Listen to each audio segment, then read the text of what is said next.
दोस्तों कहते हैं कि इतिहास के गर्भ में कई ऐसे राज छुपे हुए हैं जिनसे आज तक कोई पर्दा नहीं उठा पाया है। ऐसा ही कुछ हिंदुस्तान के साथ भी है, जिसके साथ इतने सारे रहस्य और राज जुड़े हुए हैं कि शायद उन्हें सुलझाने के लिए एक जन्म काफी नहीं होगा। आज हम आपके लिए भारत से जुड़े कुछ ऐसे ही रहस्य लेकर आए हैं जो इतने सालों के बावजूद आज भी अनसुलझे हैं। दोस्तों, क्या आप जानते हैं केरल में बेस किन्हिडी गांव के लोग ट्विन विलेज के नाम से ही पहचानते हैं। 2000 की आबादी वाले इस गांव में 200 से भी ज्यादा जुड़वा लोग हैं। आज तक वैज्ञानिक भी इस बात से अनजान है कि आखिर क्यों इस गांव में इतनी बड़ी तादाद में जुड़वा बच्चे पैदा होते हैं।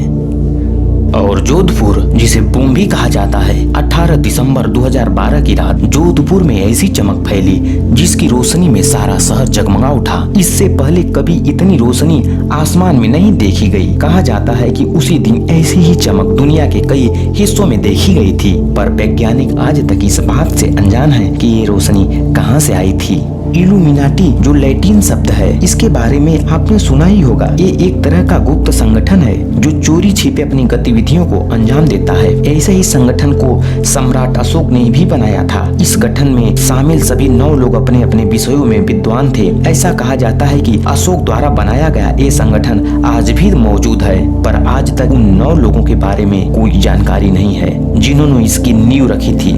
और ताजमहल का षड्यंत्र, प्यार के प्रतीक ताजमहल के साथ भी एक विवाद जुड़ा हुआ है। ऐसा कहा जाता है कि आज जिस जगह पर ताजमहल बना हुआ है वहाँ कभी एक शिव मंदिर हुआ करता था जिसे तेजो महालया कहा जाता था। मुगल बादशाह शहंशाह ने इस मंदिर को तोड़कर इसकी जगह पर ताजमहल नाम से मकबरा बनवाया था।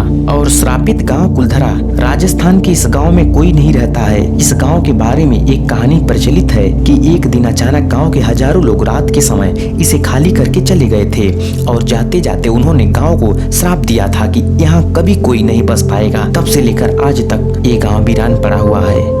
और कोंगकाला पास के बगल में स्थित इंडो चाइना बॉर्डर पर छोटी सी हरकत भी लोगों के निशाने पर आ जाती है। इस इलाके में अक्सर आसमान में रोशनी देखी जाती है, जिसके बारे में संभावना जताई जाती है कि इस इलाके में यूएफओ का बेस कैंप है। और शांति देवी के बारे में कहा जाता है कि जब वे 4 साल की थी तो अपने पूर्व जन्म के बारे में बताने लगी थी। उन्होंने बताया था कि उनका घर मथुरा में है और उनके पति के अलावा उनकी बेटी भी है। दोस्तों, नेताजी सुभाष चंद्र बोस को आप लोग तो जानते ही होंगे। कहा जाता है कि द्वितीय विश्व युद्ध के दौरान 1945 में नेताजी सुभाष चंद्र बोस की एक हवाई दुर्घटना में मृत्यु हो गई थी। वहीं इससे जुड़ी एक कहानी और है जो कहती है कि नेताजी की मौत के पीछे स्टालिन का हाथ था, जबकि लोगों का मानना है कि अंग्रेजों को धोखा देने के लिए नेताजी अंडरग्राउंड हो गए थे और उनकी मृत्यु 1985 में हिंदुस्तान में हुई थी। और बुलेट बाबा, बुलेट से जाते वक्त एक ओम बन्ना नाम के एक शख्स की एक एक्सीडेंट में मौत हो गई थी। इसके बाद पुलिस एक्सीडेंट स्थल से उनकी बाइक को थाने लेकर गई, पर अगली सुबह बाइक दोबारा एक्सीडेंट स्थल पर पहुंच गई। पुलिस कई बार को अपने साथ लेकर थाने गई, पर हर बार बाइक एक्सीडेंट स्थल पर पहुंच जाती थी। और तब से उस बाइक की पूजा होने लगी और उसका नाम बुलेट बाबा पड़ गया।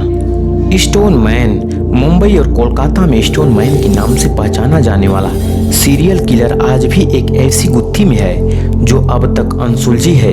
इसके बारे में कहा जाता है कि रात के समय एक गलियों में घूमकर उन्हें अपना शिकार बनाता था और पत्थर से उनकी हत्या कर देता था। और प्रहलाद जानी, माता जी के नाम से प्रसिद्ध प्रहलाद जानी दावा करते हैं कि 1940 से लेकर अब तक उन्होंने कुछ नहीं खाया और पिया। उन पर शोध करने के लिए वैज्ञानिकों ने उन्हें एक कमरे में कई दिनों तक बंद रखा, पर प्रहलाद जानी बिल्कुल सही सलामत दिखे। जटिंगा के वो पक्षी जो स्वयं आत्महत्या कर लेते हैं। असम के जटिंगा गांव की पहेली अब तक अनसुलझी है। यहाँ उड़ने वाले पक्षी अपने आप को इस हद तक जख्मी कर लेते हैं कि वह मर जाते हैं। और एटी के बारे में कहा जाता है कि ये एक हिम मानुस है जो हिमालय की पहाड़ियों में छिपकर रहता है। और हैंगिंग पिलर, अनंतपुर के लेपाक्षी मंदिर में सदियों पुराने 70 मजबूत खंभे हैं। इन खंभों में एक खंभा ऐसा भी है जो जमीन से नहीं जुड़ा हुआ है। इसे देखने पर ऐसा लगता है जैसे इस छत से लटकाया जा रहा हो। और रूपकुंड झील, उत्तराखंड की रूपकुंड झील को हड्डियों का ताल भी कहा जाता है। इसकी खोज 1942 में हुई थी। ये झील अपने तल तक सिर्फ इंसानी हड्डियों से भरा हुआ है। इन हड्डियों के बारे में कहा जाता है कि ये जापानी सिपाहियों की है जो तूफान में फंस गए और मारे गए थे। दोस्तों, वीडियो देखने के लिए धन्यवाद। अगर हमारा वीडियो आपको अच्छा लगा हो तो हमें कमेंट बॉक्स में ज़रूर बताएं। साथ ही साथ अपने दोस्तों को शेयर करें और लाइक करें, सब्सक्राइब करें और बेल आइकन को दबा दें।